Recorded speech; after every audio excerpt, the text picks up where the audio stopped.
Ahojte všetci milí poslucháči tohto kanálu.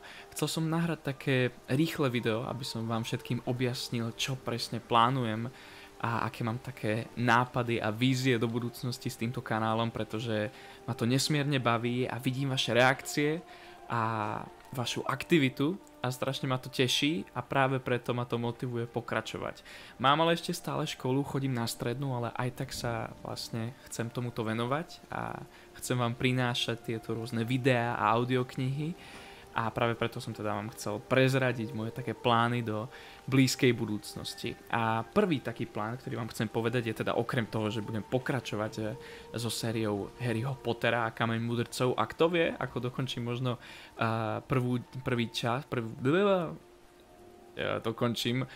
prvý diel Harryho Pottera, tak budeme pokračovať aj s druhou knižkou. Každopádne Harry Potter nie je jediná séria, ktorú by som chcel takto začať, keďže neviem, či veľa z vás toto vedia, túto informáciu. Myslím, že som to spomínal v nejakých mojich ešte veľmi starších videách, ale venujem sa dabingu, som herecký, detský ešte dabingový herec a môžete ma počuť teda v rôznych slovenských seriáloch, teda slovenských zahraničných, ale so slovenským dabingom, alebo vo filmoch, v Disneyovkách, v kinách a tak ďalej. Čiže ak môj hlas vám príde povedomý, tak je to možno práve z takýchto filmov, alebo ste ho niekde započuli. A chcem pokračovať v takej sérii, ktorú určite poznáte. Volá sa Percy Jackson a práve teraz vyšiel, teda je relatívne nový seriál na Disney Plus platforme, ktorý práve je o prvej knihe Percyho Jacksona. A ja som v tomto seriáli daboval jednu z hlavných postav. Percy Jackson nie je úplne v mojom veku, ale bola tam taká veľmi zaujímavá postavička, jeho veľmi dobrý kamarát Grover. A keďže som tento seriál videl a tesne predtým som si prečítal knihu, ktorá sa mi nesmierne páčila, tak nechcem si nechať ujsť túto príležitosť a rozmýšľal som, že nahrám presne túto knihu aj pre vás túto sem na kanál. Čiže snáď sa vám to bude páčiť a snáď tam pridám do toho čítania niečo také špeciálne a obohacujúce. A áno, samozrejme dám si pozor na výslovnosť, aby to nebolo chybné.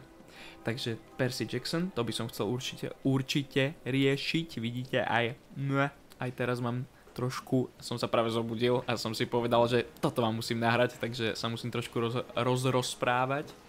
No a takto, Harry Potter, Percy Jackson a ešte taký veľmi špeciálny projekt, keďže ja chodím na gymnázium španielské a práve preto mám pred sebou ešte 2 roky štúdia, ale v tomto roku, v 4., mám pred sebou maturity, a to zo slovenského jazyka. A máme tam docela veľa požehnanie povinných diel. A práve preto ma napadlo, že pre mňa a pre mojich rovesníkov alebo pre niekoho, kto si chce zaspomínať na staré študentské časy alebo chce vedieť a počúvať tieto knihy, tak že by som začal sériu s povinnou literatúrou.